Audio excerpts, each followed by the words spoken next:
Donc là, on a commencé à récolter lundi dernier. Donc on est au premier tiers de la récolte à peu près. Donc la fleur, ça se ramasse comme ça. On coupe au niveau de la corolle, on l'ouvre et le safran, c'est le pistil de la fleur qui est là. Le cycle de culture du safran, c'est un cycle inversé par rapport à la plupart des fleurs qui fleurissent au printemps. Lui, le safran, il fait l'inverse. C'est-à-dire qu'il fleurit à l'automne, il est en feuilles en hiver, et après, au printemps, quand il commence à faire très chaud et beaucoup plus sec, les feuilles vont sécher et la plante va rentrer en dormance pour tout l'été jusqu'à la floraison suivante. C'est pour ça que c'est une plante qui s'adapte très bien au climat méditerranéen, parce qu'elle est en dormance quand il fait trop chaud et elle est en pleine vitalité quand les conditions sont bonnes. On fait à peu près 300 fleurs à l'heure. Quand je rentre à la maison, c'est mon travail, je mets mes pétales, mes fleurs sur la table. On se met autour de la table à plusieurs. C'est absolument indispensable que le travail de cueillette, ce qu'on appelle l'émondage, c'est-à-dire ça, et le séchage, ça soit fait en 24 heures. On va regarder l'aspect, on va regarder la forme des pistils, qu'ils soient bien épanouis en haut avec une petite corolle.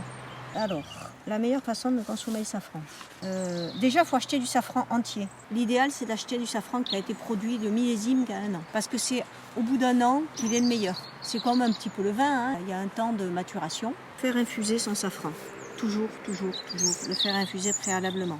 Il faut mettre à mi-cuisson son safran dans sa préparation. Donc on a cette terre qui est très argilo-calcaire. C'est une terre qui durcit très vite. On s'est dit la terre a été tassée pendant des décennies avec la culture, le passage des tracteurs et la culture de la vigne. Et ce qu'on s'est dit, c'est qu'il fallait arrêter de tasser les sols. Donc on a pris l'option de travailler avec traction animale. Cette relation entre l'homme et l'animal est sympa.